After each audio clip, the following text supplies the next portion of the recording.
Salut à tous, c'est BizBiz. Alors aujourd'hui on se retrouve pour l'épisode numéro 5. Vous savez sur la série qu'on parle des équipes qualifiées pour la prochaine Coupe du Monde. Enfin les équipes que vous voulez qu'on parle parce qu'à chaque fois on va jeter un coup d'œil. Donc n'hésitez pas pour l'épisode numéro 6 à aller mettre la nation que vous voulez. Hormis celle qu'on a déjà fait parce qu'on est déjà au 5e épisode. Donc aujourd'hui ça sera le Portugal. Donc regardez les maillots. Vous savez qu'on est collectionneur de maillots. On a au moins plus de 100 je pense. Les maillots additionnels on en a pas mal. Donc là on a vraiment retrouvé des maillots à l'ancienne. Donc moi déjà du Portugal. Donc je sais pas si des années 2000. Ouais, c'était peut-être un qui me l'avait passé parce que regardez la taille, je crois que c'est du XL. Regardez avec derrière, c'était qui? Luis Figo, je sais pas si on voit bien. Et toi, bon, déjà on voit direct que c'est un faux maillot. Ça c'est un faux, je crois que c'est 2004 l'Euro justement au Portugal. Vous avez perdu. C'est Ronaldo 17, je vais pas vous montrer de toute façon.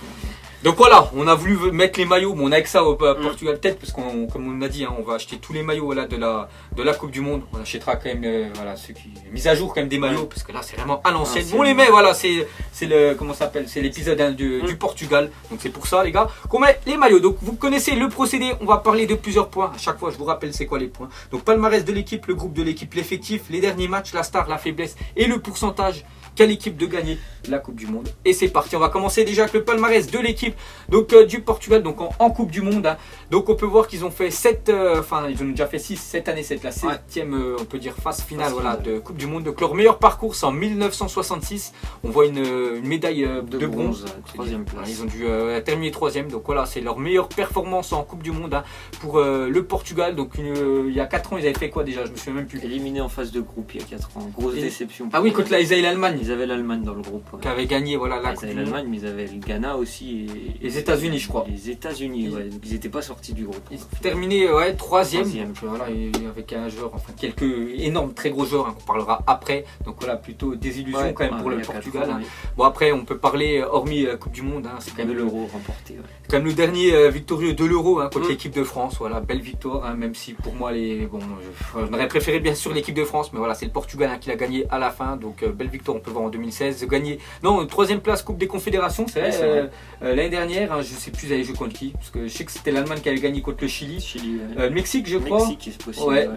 Pour la 3e place, donc les Jeux Olympiques, bref, on s'en fiche. Donc voilà le palmarès, un néant du Portugal en Coupe du Monde. Mais comme on vous a dit, les gars, c'est vraiment compliqué de gagner une Coupe du Monde et c'est tous les 4 ans. Donc voilà, quand tu t'échoues un coup, il faut attendre bien sûr 4 ans. Donc voilà, le point bien sûr du palmarès de l'équipe en Coupe du Monde, tout simplement, c'est néant. Le point d'après, c'est le groupe de l'équipe. Donc la semaine dernière, vous vous souvenez, on a fait le Maroc, on a parlé pas mal. Donc là, c'est le même groupe, on va en parler rapidement. Donc voilà, Portugal, Espagne, Maroc, Iran. Donc on a déjà parlé que pour nous, l'Espagne était supérieure à toutes les autres équipes. Et pour nous, ils vont terminer première. Et pour plus parler du Portugal, parce qu'aujourd'hui l'épisode c'est sur le Portugal, ça va se jouer avec le Maroc. On a parlé la même chose la semaine dernière, que le match décisif c'est entre le Maroc et le Portugal. Même si je mettrais peut-être une pièce de plus quand même sur le Maroc. Je les vois avec l'euphorie, l'entraîneur, tout ça. Ça fait longtemps qu'ils ne sont pas allés en Coupe du Monde. J'en suis sûr qu'ils peuvent poser beaucoup de problèmes sur un match, au Portugal. Mais quand même le Portugal ont des joueurs qui peuvent changer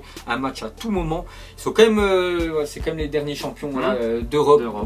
Eux, normalement, pour eux, même pour tous les supporters, ils vont sortir, ils sont favoris, ce qui est normal. Ils sortent quand même, on l'a dit, ils sont quand même champions d'Europe en titre.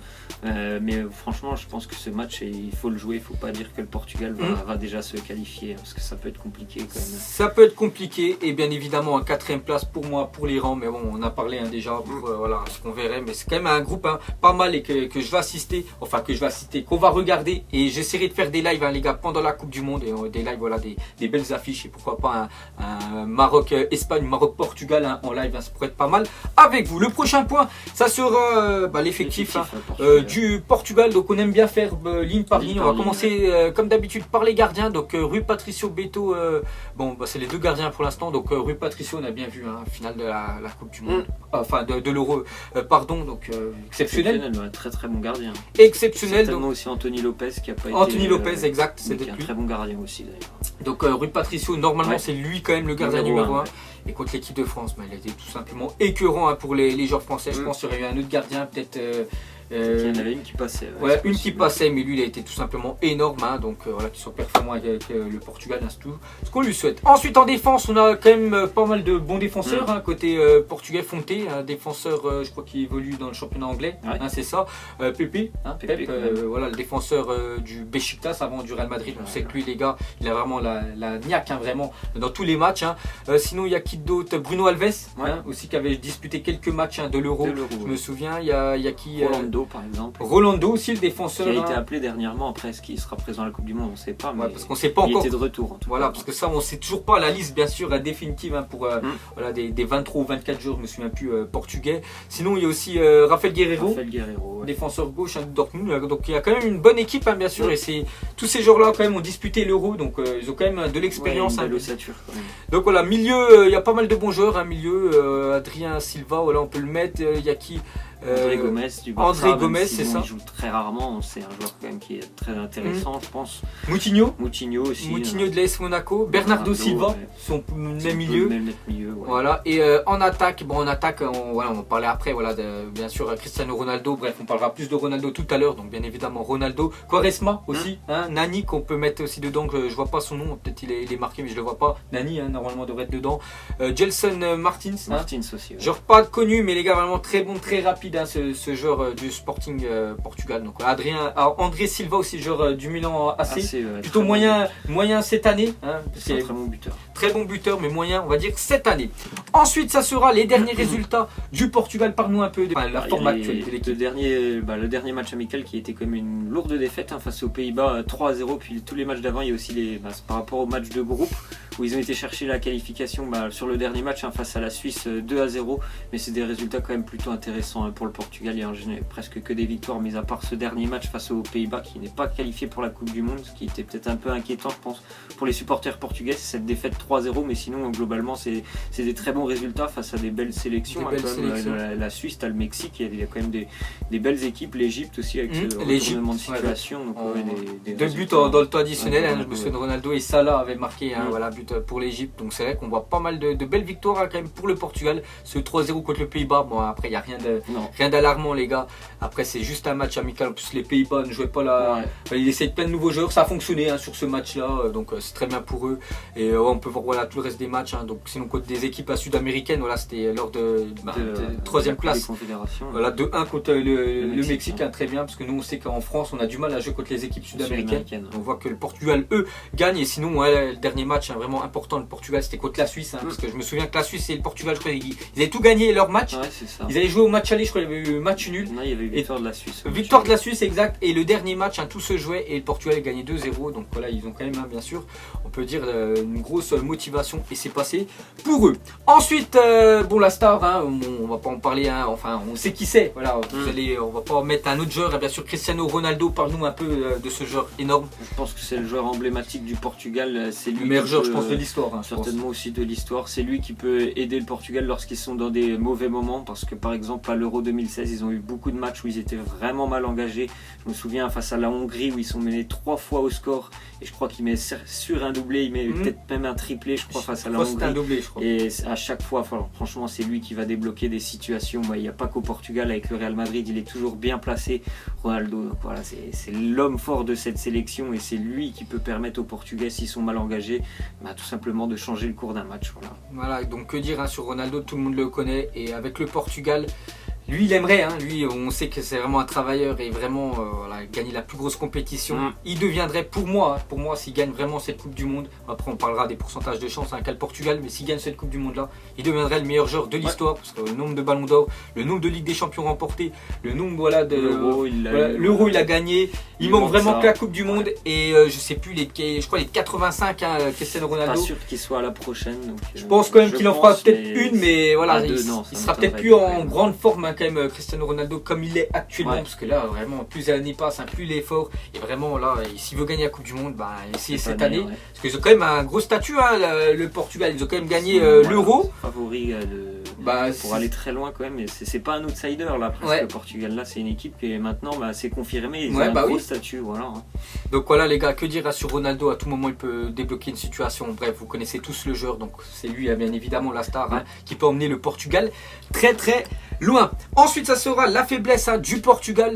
Donc pour moi la faiblesse c'est peut-être que à l'euro, on va pas parler de l'euro, hormis euro, c'est que des fois souvent il y a beaucoup de désillusions côté portugais. Rien que la Coupe du Monde, là c'est une Coupe du Monde, perdre des matchs, quand l'Allemagne des matchs importants, déjà 4-0, c'est à cause de ça, ce goal average là que ça les a punis. Parce que même après ils avaient gagné, je me souviens contre le Ghana. Voilà, mais après tu te prends trop de buts et il y a beaucoup de matchs comme ça que le Portugal se prennent des grosses corrections en grosse compétition. Donc on a même vu à l'euro, ils avaient terminé 3ème je crois le Portugal. 3ème mais meilleur 3ème. Meilleur 3ème. Et ils avaient fini, et après ils avaient gagné la compète. Donc c'est pour ça que des fois le Portugal est vraiment irrégulier. Donc pour moi c'est vraiment une grosse faiblesse. Et peut-être vraiment la dépendance, hormis Ronaldo. Voilà, si Ronaldo est là, ça met toujours un plus bien sûr au Portugal. Et quand il n'est pas là, un mauvais jour, ça peut s'il n'est pas là, compliqué. On va pas dire qu'il tire l'équipe vers le bas, mais plonge un peu ça sent en même temps. Ça sent que niveau de l'équipe, on sent que Ronaldo n'est pas là. Après, il y en a ils vont me dire mais vous avez bien vu à la finale de l'Euro, Ronaldo était blessé. C'est vrai qu'après ils sont motivés, ils se sont dit notre capitaine. C'est une finale, c'est autre chose. Tu peux pas lâcher comme ça malgré que ton meilleur joueur soit sorti. Mais c'est vrai que par exemple en phase de groupe, si jamais il y a un jour où il est un petit peu moins bien, je pense que l'équipe peut aussi plonger un petit peu parce que c'est lui le meneur, c'est lui le leader de cette équipe. Donc s'il est pas trop bien, ça peut très vite se ressentir dans le jeu, je pense. Donc voilà toutes les faiblesses du Portugal. Et on verra ce que ça va donner, mais c'est quand même, on peut dire, une grosse, bien sûr, nation. Et pour finir, le pourcentage qu'a le Portugal pour moi, je vais commencer pour moi à donner mon point de vue pour gagner cette Coupe du Monde. Donc je leur donnerai aux alentours des 10-15%, pas plus pour le Portugal. Tu vois, quand même la France, tu vois, j'allais donner 20%, mais je vois le Portugal quand même inférieur, on va dire, sur cette Coupe du Monde là, au niveau de la France. Donc je le mettrai 10% de chance que le Portugal a gagné cette Coupe du Monde. Ils ont fait l'Euro. Après, ils ont eu pas mal de bons faits parce que terminer 3ème, mais déjà sortir des groupes, normalement ils n'auraient pas dû. Et j'espère pour eux qu'ils iront le plus loin. Pour Cristiano Ronaldo qui devient le meilleur joueur de la planète. Après, toi, qu'est-ce que t'en penses? Moi aussi, c'est 10%. Franchement, je trouve que c'est déjà quand même bien. Il y a quand même beaucoup d'équipes, beaucoup de sélections cette année qui peuvent prétendre aller jusqu'au bout. Ils en font partie. Mais pour moi, ce n'est pas vraiment un grand favori de cette compétition. Donc, 10% quand même. 10%, et c'est déjà pas mal. Parce que comme on a dit, le Brésil, tout ça, vraiment ça monopolise, on peut dire beaucoup de pourcentage. Donc voilà les gars, la fin de cet épisode sur le Portugal. Donc c'était l'épisode numéro 5. Donc pour l'épisode numéro 6, n'hésitez pas à mettre en commentaire, hormis toutes les nations qu'on a déjà fait, on va toutes les citer. Donc on a commencé par le Brésil, Belgique, on avait fait la France, le Maroc, le Portugal aujourd'hui. Et bien sûr, il reste encore de belles nations. Angleterre, Espagne que j'aimerais bien parler. Donc n'hésitez pas, Allemagne, Argentine, tout ça. Donc c'est pour ça, n'hésitez pas à mettre le pays que vous voulez qu'on fasse. Donc nous on vous laisse, on se retrouve la semaine prochaine. Ciao à tous, ciao. Je sais même pas comment s'appelle, elle doit passer vers 20h. Les yeux rivés vers le ciel, en vrai j'ai mal, j'y pense encore. Mon poteau en cellule, il me manque c'est quand qu'il sort. Ok je me cale, toujours au fond du car. Comme au virage, à Marseille ça crie aux armes. J'ai pas le permis, vas-y la mise prend les commandes. Ne fais pas la pilote, n'oublie pas c'est qui